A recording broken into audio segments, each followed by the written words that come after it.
최근 언론 보도로 우리 국민들이 응급실 뺑뺑이를 겪고 있는 사례들입니다. 이 중에는 2살 어린아이가 열성 경련이 생겼는데 11곳의 응급실에서 1시간 동안 진료 거부를 당하다가 결국 여전히 혼수 상태에 빠져 있는 사례와 같은 안타까운 사례들이 있습니다. 이런 언론 보도와 현장 의료진들의 증언을 바탕으로 최근 더불어민주당 이재명 대표가 응급실 뺑뺑이 때문에 사망한 분들이 작년보다 늘었다고 합니다 라고 말씀하셨는데, 이 발언을 대통령실이 나서서 근거 없는 주장이다 라고 반박했습니다. 총리께서는 의정 갈등으로 응급실 뺑뺑이 문제가 더 심각해졌다는 주장이 가짜 뉴스라고 생각하십니까? 저는 더 심해질 가능성이 있다고 봅니다. 왜냐하면 12,000명 가까운 인력들이 빠졌거든요. 그러니까 그거는 의원님께서도 여러 번 의료계획에 대한 최고 전문가로서 여러 의견들을 그동안에 쭉 말씀해 주신 것을 제가 잘 마음에 새기고 있습니다. 분명히 똑같다면 그건 거짓말입니다. 그러나 그 효과를 최소한으로 나쁜 효과를 줄이고 그런 거를 거치면서 모두 다 협력해서 제대로 된 의료개혁을 함으로써 국민께 보답해야 된다 이렇게 생각합니다. 네, 응급실 뺑뺑이가 늘었다라는 답변으로 이해하겠습니다. 다음 슬라이드 보여주시죠. 보시는 그림은 권역응급센터, 대학병원급 기관, 그리고 지역응급센터, 큰 종합병원급 기관에서 심정지, 급성심근경색, 뇌졸중 같은 중증 환자들이 다른 병원으로 몇 %나 전원되는지를 보여드리는 그림입니다.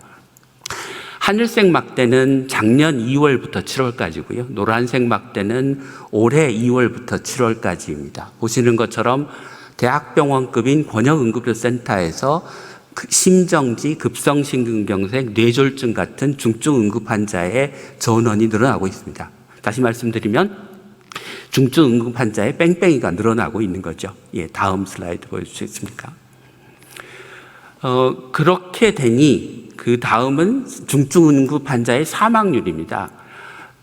권역센터에서는 사망률이 줄었지만 지역센터에서는 오히려 사망률이 늘었습니다. 이거는 권역센터가 의사가 부족해서 중증 응급 환자를 받지 못하고 다른 병원으로 보내니까 골든타임을 놓치는 환자들이 늘어나고 그 환자들이 지역센터에서 더 많이 사망하는 것으로 추정됩니다. 결국 응급실 뺑뺑이만 늘어난 게 아니고 응급실 뺑뺑이로 인한 중증 응급 환자의 사망도 늘었습니다. 그러면 앞서 이재명 대표가 말씀하신 응급실 뺑뺑이로 응급 환자의 사망이 더 늘었다고 한다라고 하는 말이 여전히 가짜 뉴스라고 생각하십니까? 저는 그런 거에 대한 아주 통계를 우리 최고의 이 분야의 전문가인 우리 의원님께서 면밀하게 살피셨을 것이기 때문에 저는 지금 그 숫자를 달리 말씀드릴 숫자는 가지고 있지 않습니다. 다만 우리가 2004년, 2007년 이럴 때도 보면 많은 언론들이 보도를 한 것은 응급의료기관의 51% 의사가 부족하다. 응급실을 지킬 의사가 없다. 그거는 2008년 2월 15일 경향신문에 난 겁니다만 또 한국경제 같은 데서는 응급의료기관 60%가 미흡하다.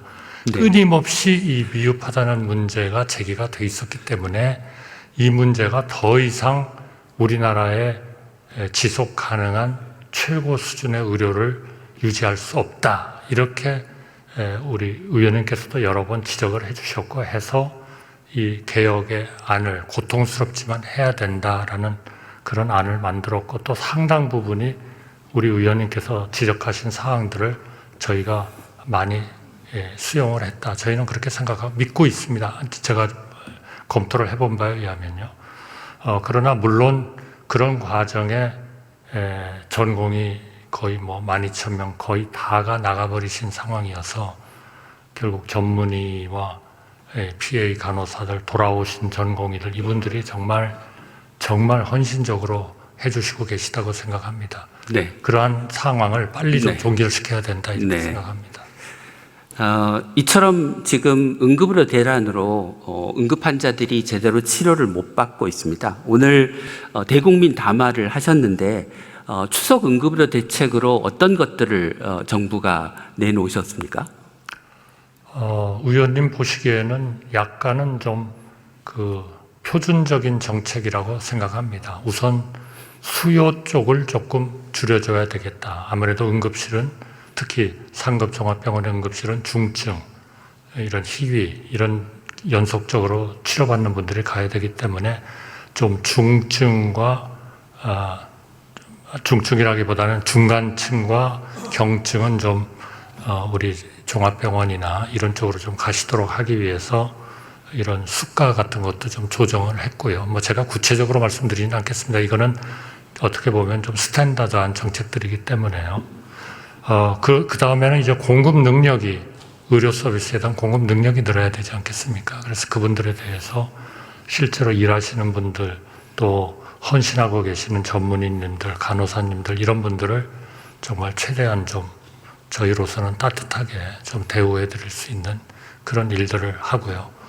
이제 마지막으로는 역시 그 방금 말씀하신 이 이송, 전원, 이런 것들이 원활하게 이루어지는 것들이 굉장히 중요합니다.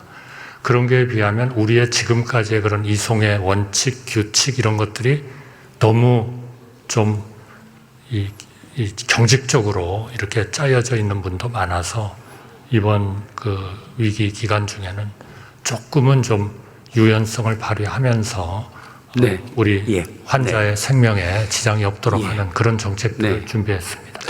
저는 정부가 내놓은 대책이 지금의 급박한 응급의료의 상황을 해결하는데 도움이 되는 정책이라고 생각합니다. 그런데 다른 한편으로는 땜질식 정책이라는 인상을 지울 수가 없습니다. 예를 들면 추석 기간에만 응급실 전문의의 진찰료를 3.5배 인상한달지, 그러면 추석 이후에는 어떻게 하겠습니까? 그다음에 경증 환자가 그 큰 응급센터를, 대학병원 응급센터 이용을 자제해달라라고 이야기를 하지만 그 경증 환자 중에 상당수는 실제로 중증 응급 환자일 수 있습니다.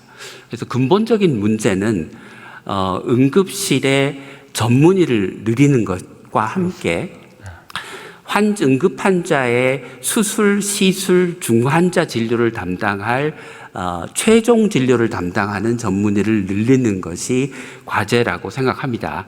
그렇게 하면 이렇게 임시적으로 수가 올려준다, 인건비 지원해준다가 아니고 응급의료에 관한 법률을 개정해서 권역응급센터, 지역응급센터의 전문의의 인력 기준을 높이고 그에 상응하는 보상을 하고, 이제까지 병원들이 응급환자 진료에 대해서 소극적이었기 때문에 상급종합병원 지정과 같은 병원이 큰 관심을 갖는 정책과 연계해서 근본적으로 응급실에서의 뺑뺑이를 대한민국에서 없애는 그런 방향의 대책을 내놓아야 된다고 생각합니다.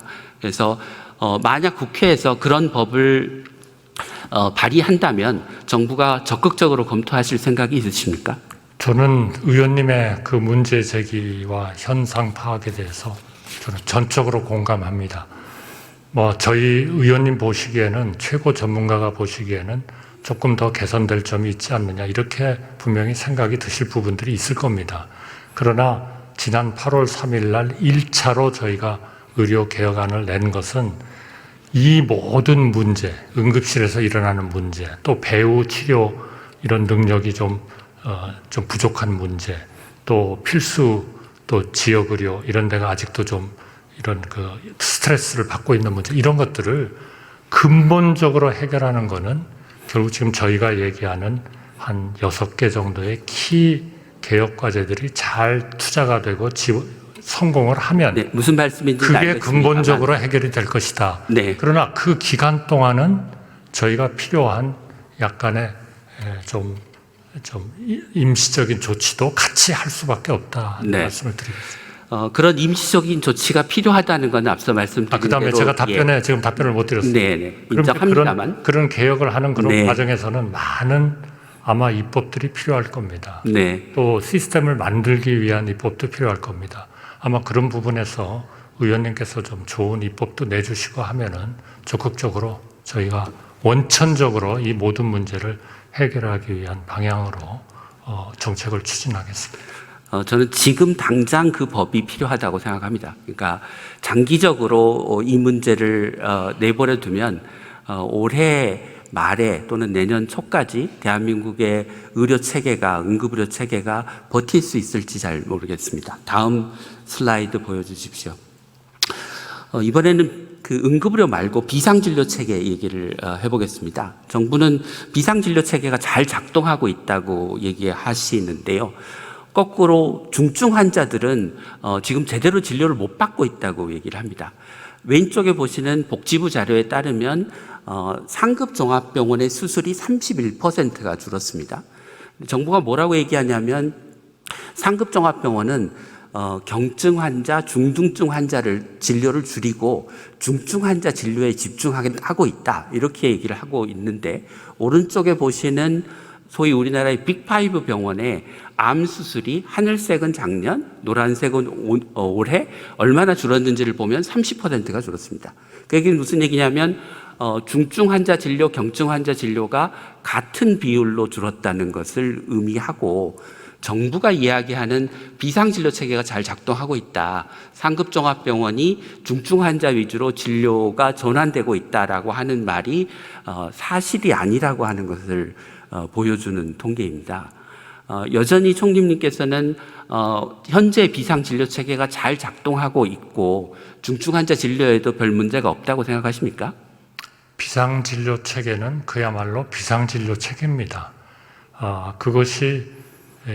그게 단기적이든 중장기적이든 그런 상황보다도 더 잘할 수 있다면 지금의 비상진료 체계를 다 바꿔버렸겠죠. 그쪽으로.